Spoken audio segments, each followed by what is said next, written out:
no me tardo tanto como la otra sección, creo que por ahí por las -10 que estemos para que puedan ustedes ya conectarse a Classroom y poder hacer su examen. Entonces, recordemos que la semana pasada estuvimos tratando el contrato de la donación entre vivos. Entonces vimos todo lo correspondiente a la cuestión civil, ¿verdad? Vimos obligaciones previas y posteriores al otorgamiento de la escritura y también el tema de los impuestos. Entonces vamos a ver el día de hoy algunas cláusulas que me parece que son importantes que comentemos de la escritura pública de donación entre vivos. Para el efecto, entonces voy a compartir la pantalla para que veamos las cláusulas a las que me estoy refiriendo.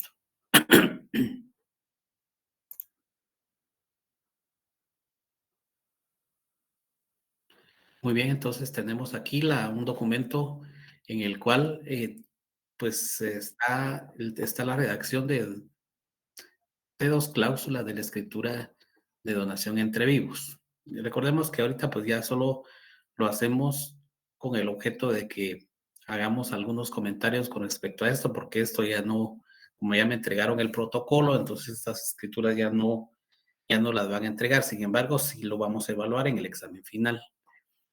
Entonces, recordemos que luego de la parte introductoria de la escritura, en donde va el número, el lugar y la fecha, el nombre del notario, su calidad, la identificación de los otorgantes, tendríamos la primera cláusula en la que van los antecedentes. Como es una donación entre vivos y la donación está referida a bien inmueble, entonces en esa primera cláusula iría la identificación del inmueble que va a ser objeto de la donación. Luego en la segunda, manifiesta el señor Juan Pablo Recinos García que por el presente instrumento dona en forma gratuita, pura y simple, el inmueble identificado en la cláusula anterior, a favor de su hijo José Pablo Recinos Guzmán.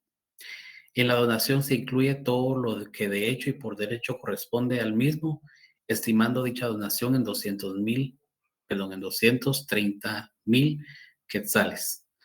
Donación que no le perjudica por contar con otros bienes e ingresos que le permitan vivir decorosamente y cumplir con sus respectivas obligaciones.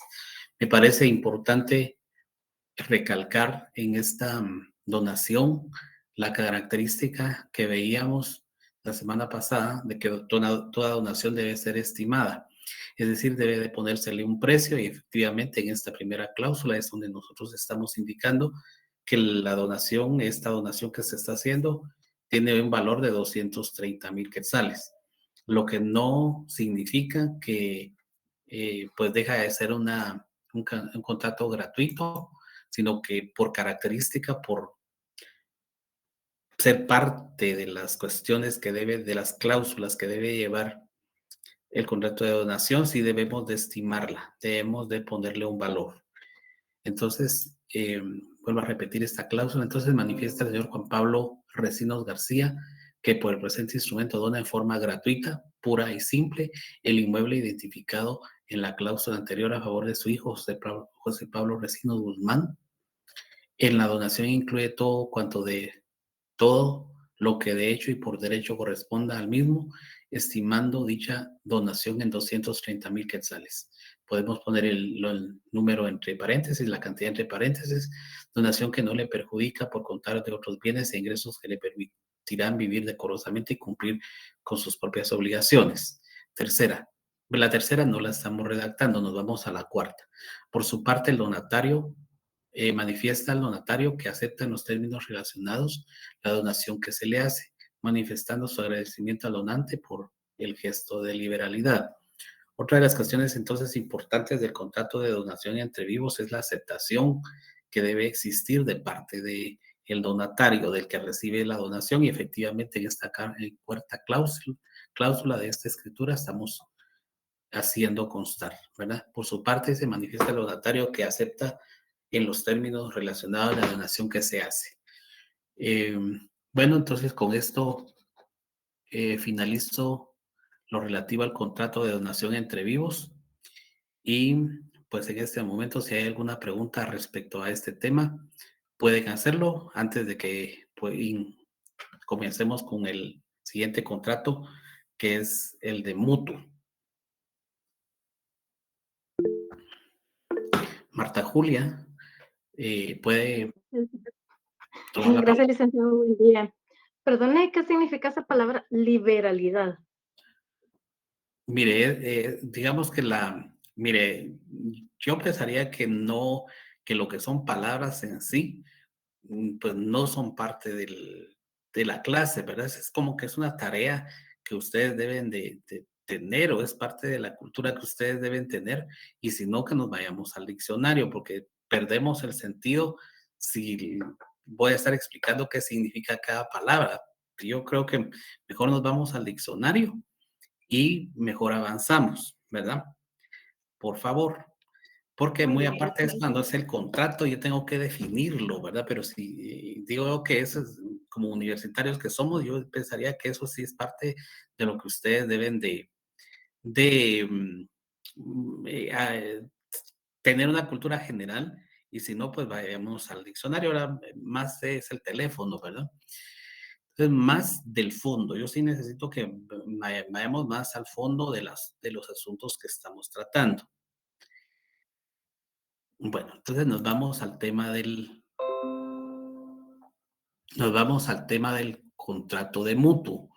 Este contrato es parte de nuestro programa y era parte de la guía que teníamos para la elaboración del protocolo.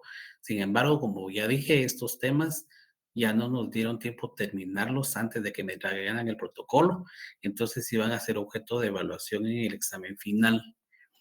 Entonces, ¿cómo podemos definir el contrato de mutuo? Esta definición que está en la diapositiva es la misma que contiene el artículo 1942 del Código Civil.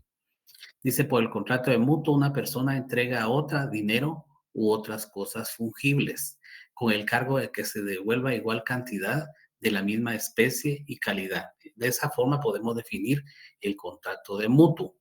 Pero analicémoslo. Dice, por el contrato de mutuo, una persona entrega a otra dinero u otras cosas fungibles. Entonces, se da el contrato de mutuo cuando una persona hace la entrega de, la definición contiene dos supuestos. Una puede ser dinero, pero también puede ser otras cosas fungibles. Cuando hablamos de mutuo, pues en palabras comunes es un préstamo. Mutuo es un préstamo. Cuando pensamos en un préstamo, siempre pensamos que tiene que ser de dinero, pero por definición legal, el contrato de mutuo no se trata de un préstamo únicamente de dinero, sino que pueden ser otras cosas fungibles. ¿Qué pasa con esas cosas fungibles entregadas? Con el cargo o con la obligación de que se devuelva igual cantidad de la misma especie y calidad. Esa va a ser la obligación de quien está recibiendo ese dinero o esas otras cosas fungibles, la obligación de devolverlas, ¿verdad? Aunque eh, cuando hablamos de mutuo, pues vamos a ver más adelante, delante de sus características, que lo que nosotros recibimos en calidad de mutuo, eso puede ser consumible. Entonces, nuestra obligación de devolver no va a ser de devolver la misma cosa que se nos fue entregada. Podemos entregar otra cosa, siempre y cuando sea de la misma especie y calidad. Se entiende más en el caso de que es dinero, porque si yo voy a recibir ese dinero, necesariamente yo como voy a utilizar ese dinero, o sea, ese dinero se va a consumir y necesariamente a la hora de regresar ese dinero no voy a entregar los mismos billetes que me entregaron, sino voy a entregar la misma cantidad. Y eso sucede también con las otras cosas fungibles a las que está haciendo referencia a la definición. Yo no necesariamente en un contrato de mutuo tengo que regresar lo mismo que me entregaron. Tengo que entregar una cosa de la misma especie y calidad.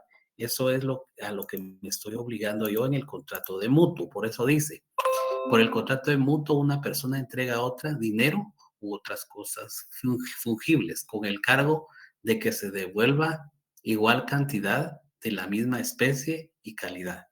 El artículo 1942 dice exactamente lo mismo. Dice, por el contrato de mutuo, una persona entrega a otra dinero u otras cosas fungibles con el cargo de que se devuelva igual cantidad de la misma especie y calidad. Pero veamos entonces cuáles son las características del contrato de mutuo. La primera va a ser la consensualidad del contrato de mutuo, gratuidad y onerosidad. Veamos que reúne las dos características, ¿verdad? El contrato de mutuo puede ser gratuito, pero también puede ser oneroso. Luego, el objeto del mutuo es dinero u otra cosa fungible. La temporalidad, el contrato es contrato bilateral, es un contrato principal. Características entonces: consensualidad, gratuidad y onerosidad. El objeto del mutuo es dinero u otra cosa fungible, temporalidad, bilateralidad y es un contrato principal. ¿Por qué el contrato de mutuo es consensual? Los contratos consensuales son aquellos que se perfeccionan por el simple consentimiento. Entonces, el contrato de mutuo es consensual, queda perfecto por el consentimiento de las partes sin que sea necesaria la entrega de la cosa fungible, ¿verdad? Por supuesto, tiene que entregarse, ¿verdad? Pero queda perfecto en el momento en que las partes convienen en que se va a dar el préstamo, que se va a dar el mutuo entre las demás condiciones a las cuales se va a sujetar el mutuo, ¿verdad? Por supuesto, debe existir la entrega, pero queda perfecto el contrato por el simple consentimiento de las partes. No exige formalidad alguna, ¿verdad? Sin embargo, lo correcto y lo adecuado es que el contrato de mutuo conste por escrito, y mucho mejor si consta por escrito en una escritura pública, tal y como lo vamos a ver en esta clase. El contrato de mutuo puede ser gratuito y puede ser oneroso, ¿verdad? Va a ser gratuito cuando no se pactan intereses, o sea, la obligación del deudor sería ahí, va a ser solamente la entrega de la cosa sin pagar intereses cuando es gratuito, pero la cosa sí la tiene que devolver. Pero va a ser oneroso cuando se pactan intereses. Dice, el mutuo puede ser contrato gratuito y oneroso. La onerosidad deriva del pacto de intereses puesto en el contrato. Artículo 1946. Si alguien me puede leer el 1946, porque noto que en esta clase son un poco más reservados, no veo cámaras encendidas, entonces sí necesitaría ver si no le estoy hablando solo a una pantalla. 1946. Artículo 1946. Salvo pacto en contrario, el deudor pagará intereses al acreedor y a falta de convenio se presumirá que las partes aceptaron el interés legal. Va. Muy bien, entonces veamos lo importante que es este artículo, no solamente porque fundamenta la gratuidad y onerosidad del contrato de mutuo, que puede ser de las dos formas, ¿verdad? Dice, salvo pacto en contrario, el deudor pagará intereses al acreedor, ¿verdad? Salvo pacto en contrario, el deudor pagará intereses, ¿verdad? O sea, ¿cuál sería el pacto en contrario? Que es gratuito, ¿verdad? El contrato de mutuo puede ser gratuito, pero ¿cómo se llama? Por lo general, el contrato de mutuo es oneroso, ¿verdad? ¿Quién está dispuesto a dar un dinero en préstamo sin que genere intereses, ¿verdad? Aunque sí lo hay, cuando es un familiar o algo así, uno sí puede darle dinero u otra cosa fungible a un familiar y sin que eso genere intereses, ¿verdad? Sin embargo, para mí la mayoría de mutuos sí es oneroso. Entonces, por eso dice, salvo pacto en contrario, el deudor pagará intereses al acreedor. Y a falta de convenio se presumirá que las partes aceptaron el interés legal.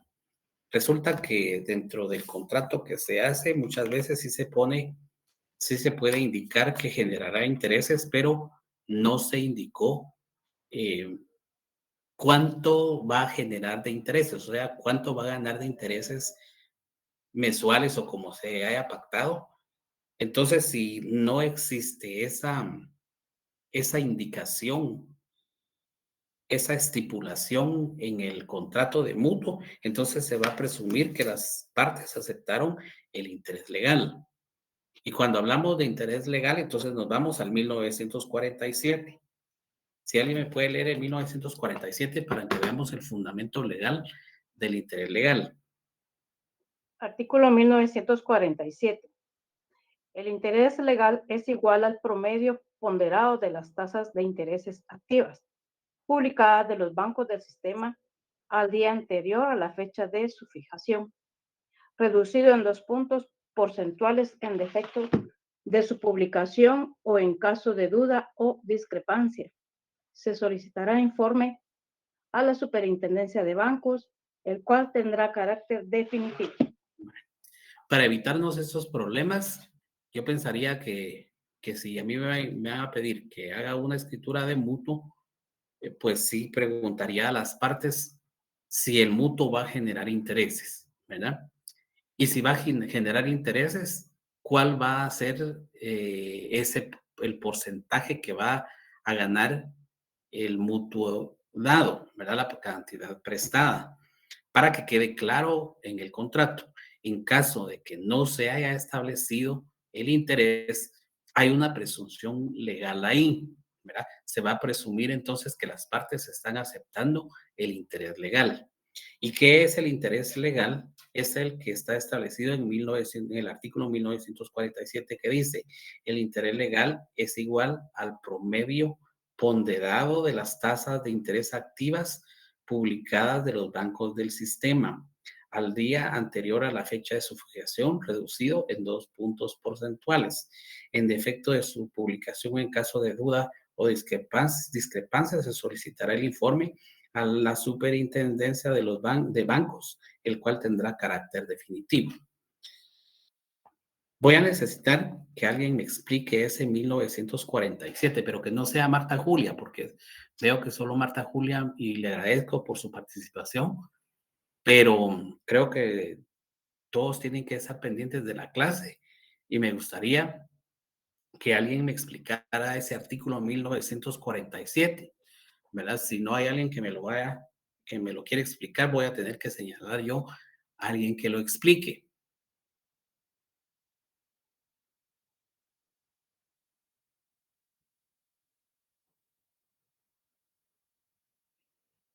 A ver, estoy esperando que alguien lo explique. Creo que yo ya he tomado mucho la palabra durante todas estas clases y es tiempo de que también le vayamos dando la oportunidad a alguien que hable y que nos explique aquí. Rolando Antonio, levantó la mano, creo que nos va a Sí, explicar sí, sí, entonces sí.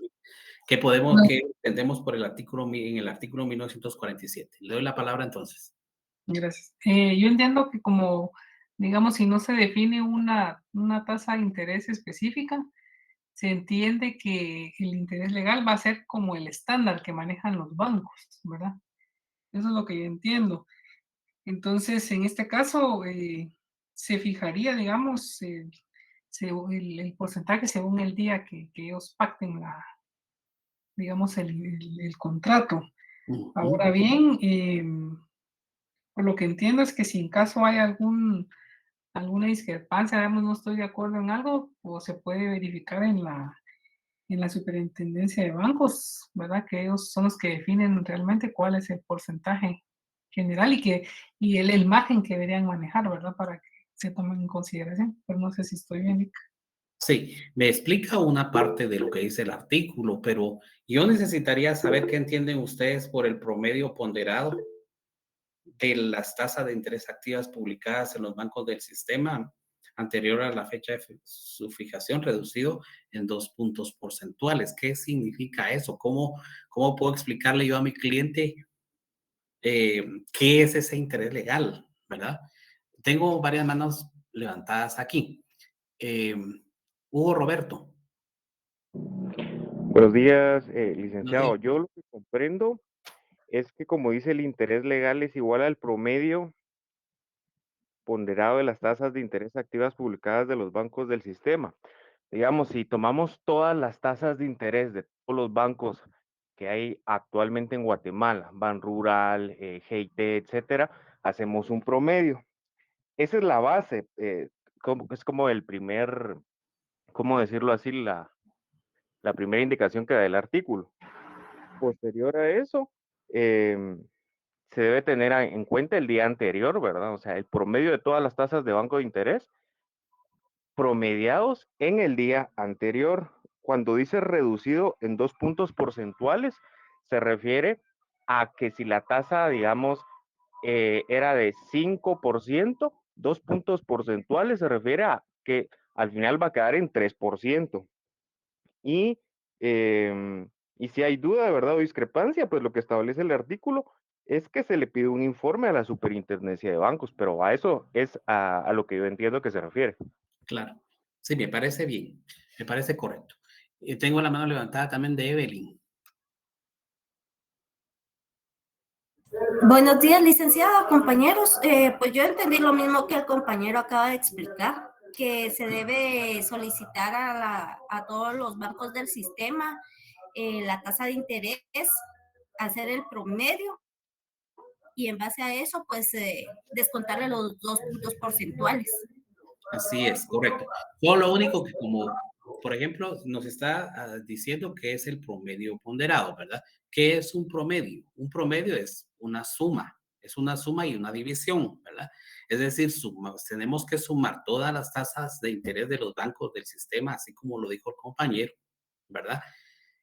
Y ese total que nos da lo vamos a dividir entre la cantidad de bancos. Entonces ahí tenemos el promedio, ¿verdad? Luego de hacer una suma, lo dividimos entre la cantidad de bancos del sistema, ¿verdad? Eso nos va a dar una cantidad. Pero ese todavía no es el interés legal, sino que tenemos que reducirle los 2 puntos porcentuales que dice, ¿verdad? Ahí el compañero lo explicaba muy bien, que si nos salió 5%, le restamos 2%, eso nos da un total de 3%, ¿verdad? Entonces, por eso dice que el interés legal es igual al promedio ponderado de las tasas de interés activas publicadas del sistema, de los bancos del sistema el día anterior de su fijación, reducido en 2 puntos porcentuales, ¿verdad? Entonces, vuelvo a repetir, sería la suma de todas las tasas de interés manejadas por los bancos, la suma de todos, ¿verdad? Y luego, al tener ese total, tengo que dividirla entre la cantidad de bancos y ahí ya tengo el promedio, ¿verdad? Pero como lo tengo que reducir en 2 puntos porcentuales, entonces hago una resta, ¿verdad? A ese porcentaje que me salió, le reduzco el 2% y ahí tendría yo el interés legal. No nos vamos a, no nos va a servir esto para nada si el contrato es claro en indicar que el mutuo generará intereses, va a generar intereses y no nos va a causar problema tampoco si al mismo tiempo indicamos que va a generar el 1, el 2, el 3% de intereses. Ahí me queda muy claro. Si no se puso dentro del contrato, entonces se va a entender, se va a presumir que las partes están aceptando el interés legal.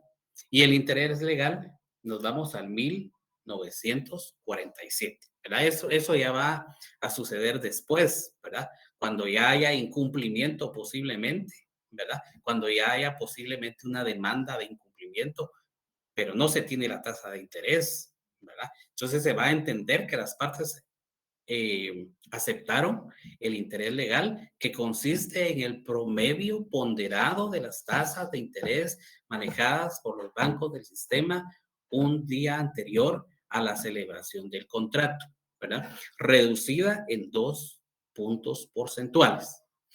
Bueno, eso sale debido a la característica del contrato de mutuo, de que puede ser gratuito. Si es gratuito, pues es gratuito. El deudor estará únicamente en la obligación de devolver la cosa mutuada, ¿verdad? El dinero o la otra cosa fungible.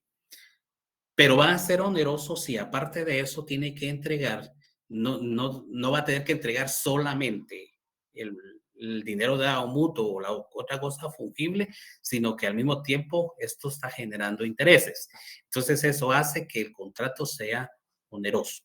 Recomendación entonces que el contrato sea claro en indicar que no es un contrato gratuito, sino que es un contrato oneroso que va a generar intereses y en qué cantidad, o sea, en qué porcentaje va a ser oneroso, ¿verdad? ¿Qué porcentaje se va a tener que pagar de intereses, ¿verdad? Los intereses son los que hacen que este contrato sea oneroso. Luego tenemos la otra característica que dice que el objeto del mutuo es dinero u otra cosa fungible. En este caso, fungible significa consumible, y era lo que yo les explicaba al principio cuando dábamos la definición, ¿verdad? En este caso de mutuo, lo fungible va a significar consumible, como el dinero, ¿verdad? El dinero usted lo va a consumir, lo va a gastar, porque para eso va a pedir un mutuo, porque usted le va a servir para comprar algo, porque en ese momento usted no tiene el dinero y necesita que otra persona se lo dé, ¿verdad? Pero no es esencial del mutuo que el prestatario consuma efectivamente la cosa, sino que restituya la cosa en la misma cantidad y calidad, ¿verdad? El hecho sería eso, ¿verdad? Que de hecho, en virtud de la característica esta de que la cosa entregada en mutuo se consume, usted no está en la obligación de entregar la misma cosa que le entregaron, digámoslo de esa forma. Usted no va a entregar el mismo dinero que le dieron, ¿verdad? Como quien dice, solo lo guardó y lo va a devolver. No, la naturaleza de este contrato es que usted pueda consumir lo que le dieron y al final su obligación no va a ser entregar la misma cosa, sino que va a entregar posiblemente otra cosa de la misma especie y calidad. Por eso dice, si la cosa no es consumible en sentido estricto, se debe estar el contenido del contrato para determinar si nos hallamos ante un préstamo o de un préstamo mutuo o comodato. Porque esta sería la diferencia entre los dos contratos. Si usted va a entregar la misma cosa, no estaría dentro de un contrato de mutuo, sino estaría en el contrato de comodato. Porque si a mí me dieron este celular y yo voy a entregar al final del contrato este mismo celular, porque así me lo exigen, estamos entonces ante el tema del comodato, ¿verdad? A diferencia de que si me dan un bien fungible, pero yo no voy a poder devolver ese mismo bien fungible, voy a tener que entregar otro, pero siempre y cuando sea de la misma especie y calidad y cantidad, ¿verdad? Por eso un mutuo se entiende más cuando hablamos de dinero, ¿verdad? Es lo más común que el objeto del mutuo sea el dinero, pero al final también es mutuo cuando se le presta a uno otra cosa fungible que no es dinero.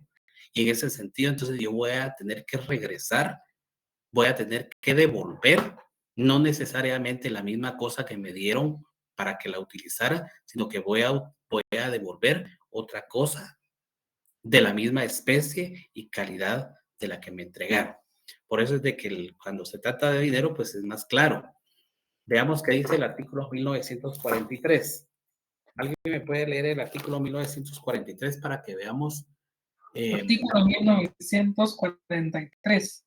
La cosa objeto del mutuo se transmite para su consumo al mutuario y queda a su cargo la mejora, deterioro, depreciación o destrucción que sobrevenga después. Entonces veamos que esto fundamenta más o menos la característica de que el objeto del mutuo puede ser dinero o puede ser otra cosa fungible. Como le repito, es más entendible y en lo normal es que sea un préstamo de dinero, ¿verdad? Es menos común que se preste otra cosa fungible. Ahora, en cuanto a la característica de temporalidad, me parece importante también mencionar esta característica y que la que tomemos muy en cuenta, porque todo mutuo se tiene que establecer un plazo. Pero así como cuando hablábamos del arrendamiento, decíamos que el arrendamiento tiene que llevar un plazo, no puede ser un arrendamiento a perpetuidad, igual forma, el mutuo no puede ser a perpetuidad, tiene que fijarse un plazo de la devolución del dinero, ¿verdad? Y la devolución podría ser en un pago o varios pagos, o la devolución de la cosa, en igual forma, tiene que establecerse un tiempo, un plazo. Por eso dice una de las características del mutuo es su temporalidad. Es decir, la relación jurídica contractual surgida de un contrato de préstamo mutuo tiende a permanecer en el tiempo. Carece de sentido tomar a préstamo una determinada cantidad de dinero que se devuelve inmediatamente, ¿verdad? Se perdería como que el objeto de un mutuo. ¿De qué me sirve a mí pedir un mutuo, un préstamo de dinero? Yo voy a tener el dinero y al día siguiente lo voy a entregar. No, se presta para que podamos pagar dentro de un plazo más o menos o determinado, ¿verdad? Por eso, dentro de la escritura de mutuo, debemos de tomar en cuenta que dentro de sus estipulaciones debe existir en primer lugar lo que hablábamos anteriormente, que es la fijación de los intereses y el tiempo por el cual se está dando el préstamo, es decir, el plazo en el cual tendrá que ser devuelta la cantidad completa de dinero entregada. Hablamos de dinero, que ya sabemos que puede ser otra cosa. Por ello, dice, el bien tomado en mutuo se debe devolver en un plazo y forma pactados. Puede ser de una sola vez al final del término o de manera fraccionada en diversos periodos de tiempo, tal y como se los había explicado yo. Es decir, los intereses pueden, no los intereses, sino que la cantidad mutuada puede ser pagada cada mes, ¿verdad? Hasta el vencimiento del plazo, ¿verdad? O puede ser entregada al final, así como lo está indicando la diapositiva. Además, el contrato de mutuo es bilateral. En virtud de la consensualidad del contrato, nacen del mismo obligaciones principales para ambas partes. Ahí está la bilateralidad del contrato de mutuo. Ambas partes se comprometen a algo. El mutuante debe entregar la cosa mutuada al mutuario, y este queda obligado a restituirla al vencimiento del plazo y al pago de intereses. Ahí está la bilateralidad del contrato de mutuo. Aún que sea gratuito el contrato de mutuo, sí existe bilateralidad en dicho contrato. ¿Por qué? Porque el mutuario sí está obligado a restituir la cosa, ¿verdad? Por supuesto, si hay intereses pactados, más, ¿verdad? Tiene además el cargo de entregar los intereses que se hayan indicado. Entonces, el contrato de mutuo es bilateral y es un contrato principal toda vez que existe por sí solo, y también es frecuente en el tráfico patrimonial que el contrato principal de mutuo incluya uno o más accesorios, como fianza, hipoteca y prenda. Entonces, esto, aparte de que es una característica del contrato de mutuo, ¿verdad? Que el contrato es principal, no necesita de otro para su perfeccionamiento, pero al mismo tiempo este contrato principal puede llevar algunos contratos accesorios, y están enumerados aquí en la diapositiva 3 de los más comunes, ¿verdad? Como la fianza, la hipoteca y la prenda. Y esto es importante porque recordemos que para que un contrato de mutuo sea debidamente cobrado en caso de incumplimiento, en la medida de que esté mejor garantizado, pues va a poderse cobrar de una manera más efectiva, ¿verdad? Por eso es de que de un contrato de mutuo, para mí que siempre debe haber una garantía, ¿verdad? Eso permitirá que en caso de incumplimiento, pues si hay garantía hipotecaria, entonces se iría a hacer el cobro, y si no, en caso de que no se pague, está la garantía de la hipoteca, es decir, al final tendrá que, dentro de un proceso, promoverse la venta del inmueble a efecto de que se haga el pago al acreedor. Entonces, por eso me parece importante hacer mención de los accesorios, de los contratos accesorios que lleva el contrato de mutuo, que puede ser hipotecaria, que puede ser prendaria y puede ser fiduciaria, así como lo indicamos en la diapositiva que yo había compartido, ¿verdad? Todo sale a que el contrato de mutuo es un contrato principal, ¿verdad? Pero puede tener sus contratos accesorios, ¿verdad? Dentro de los más comunes, pues podemos enumerar la fianza, la hipoteca y la prenda.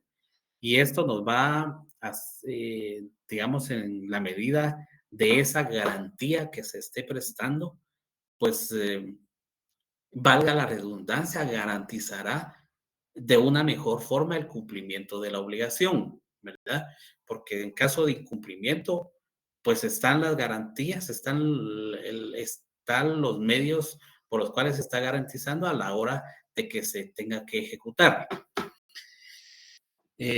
Bueno, antes de dar la palabra a los que están levantando la mano, voy a ver cómo estoy aquí. Ahora, en cuanto a los elementos personales del contrato de mutuo, vamos a tener el prestamista, acreedor o mutuante, y el prestatario, deudor o mutuario. El prestamista va con prestatario, acreedor va con deudor y mutuante va con mutuario. El prestamista, acreedor o mutuante, la persona que da el dinero u otra cosa fungible en calidad de préstamo o en calidad de mutuo, y el prestatario, deudor o mutuario va a ser una persona que recibe ese dinero u otra cosa fungible en calidad de mutuo. Por eso termino lo relativo a las generalidades del contrato de mutuo. Y ahora veamos en lo notarial cuáles son las obligaciones del notario en el otorgamiento de la escritura pública de mutuo. Tenemos entonces, como en otras escrituras, tener a la vista los documentos personales de identificación de los comparecientes, cuando no sean conocidos de notario, y tenemos que tener a la vista también el título de propiedad del inmueble que se da en garantía. Aquí, pues, es cuando nos estamos refiriendo a un mutuo con garantía hipotecaria, ¿verdad? Porque si es con garantía hipotecaria, la garantía va a ser un inmueble. Y en ese sentido, entonces, el notario va a tener que tener a la vista la escritura pública que acredite la propiedad que se va a hipotecar. Esas serían entonces las obligaciones previas. En cuanto a las obligaciones posteriores del notario, después de posteriores a la escritura pública, al otorgamiento de la escritura pública, va a estar en la remisión del testimonio especial al Archivo General de Protocolos en el plazo de 25 días del otorgamiento. Y otra de las obligaciones va a ser la entrega del testimonio o primer testimonio al acreedor, que en caso, por ejemplo, de ser con garantía hipotecaria, tendrá que remitirse al registro de la propiedad para que se haga la inscripción correspondiente. Ahora, en el caso de los impuestos, en el testimonio especial se cubre el impuesto del timbre notarial por tratarse de valor determinado, es del monto del contrato. Tenemos una base ahí porque sí tenemos la cantidad mutuada y en base a eso, pues se hará el cálculo del timbre notarial que se cubre en el testimonio especial que se les remite al Archivo General de Protocolos. Y en el testimonio especial para el cliente está exento del impuesto del timbre fiscal. En ese caso no cubre ningún tipo de impuestos. Entonces, simplemente será la obligación del notario el extender el testimonio para el cliente. Y que les decía que en caso de ser con garantía hipotecaria, pues tendrá que remitirse al Archivo General de Protocolos. Muy bien, entonces vamos a ver qué preguntas tenemos por aquí. Tengo la mano levantada de Hugo Roberto nuevamente, entonces Hugo Roberto tiene la palabra. Perdón, licenciado, la dejé levantada desde la vez pasada. Muy bien, entonces no hay pena. Tenemos la mano levantada de Alexandra Duarte. Aló, Alexandra. Los licenciados que la había levantado antes, pero ya, gracias. Son los mismos del, ¿cómo se llama? Del interés legal, ¿verdad? Bueno. Muy bien.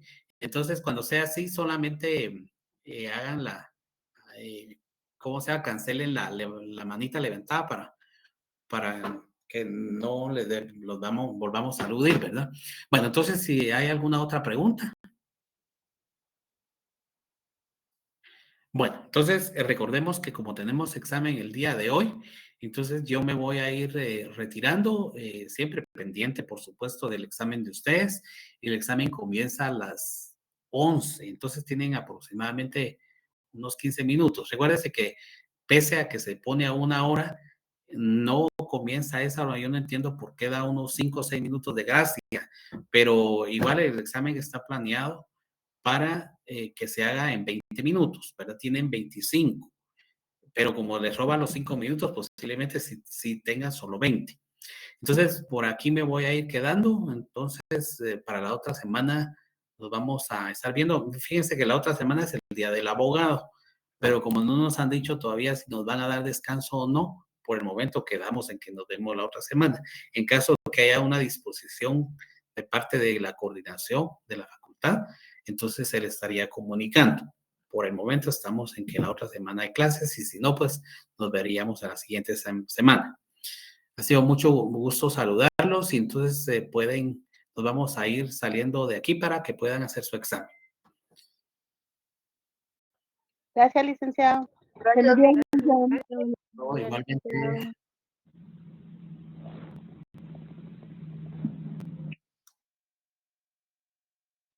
Licenciado.